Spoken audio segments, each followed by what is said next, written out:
నాగర్ కర్నూలు జిల్లా పెద్దకొత్తపల్లి మండలం సాతాపూర్ గ్రామంలో న్యాయ విజ్ఞాన సదస్సు నిర్వహించారు.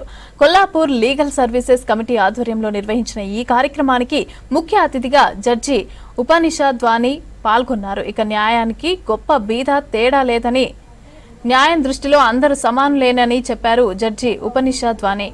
ప్రతి ఒక్కరు కూడా చట్టాలపైన అవగాహన కలిగి ఉండాలని తెలిపారు.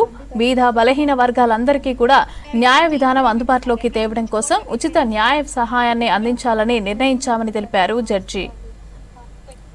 గృహహింస చట్టంలో 5 రిలీఫ్లు తీసుకోవచ్చండి. గృహహింస చట్టం కింద 5 రిలీఫ్లు ఏంటంటే, ఒకటి మెయింటెనెన్స్, ఇంకొకటి ఏంటంటే ఇప్పుడు వైఫ్ అండ్ హస్బెండ్ మధ్యలో గొడవలు అవుతాయి. పిల్లలు నీకంటే నీకు, నాకంటే నాకు అని అంటారు.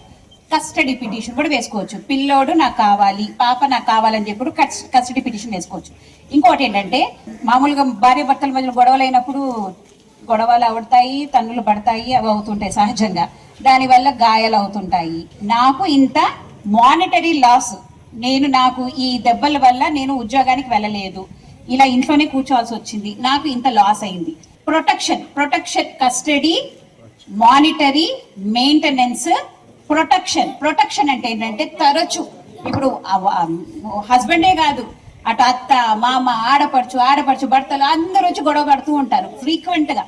వీళ్ళ నుంచి సంరక్షణ అనేది ప్రొటెక్షన్ ఆర్డర్ ఉంటుంది. ఇప్పుడు ఎన్నైనా custody, maintenance, monetary, protection, residential. పెద్ద ఇల్లు ఉంది, వీళ్ళు మట్టుకు హ్యాపీగా పెద్ద ఇంట్లో ఉంటున్నారు, కోడల్ని కొట్టేసేసి బయటికి పంపించేశారు. మరి ఆమెకి ఎక్కడ ఉండాలి? రెసిడెన్షియల్ ఆర్డర్ ఉంటుంది. అంటే ఆ ఇంట్లోనే నాకు ఒక పోర్షన్ ఇప్పించగలరు అని చెప్పి కూడా ఒక రిలీఫ్ అడగచ్చు. గృహహింస చట్టం కింద 5 బెనిఫిట్స్ అండి.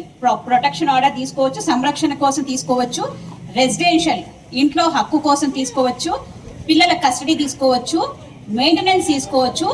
ఏదైనా గాయాల వల్ల ఏదైనా లాస్ అయితే ఉద్యోగం కానీ ఏదైనా కానీ దాని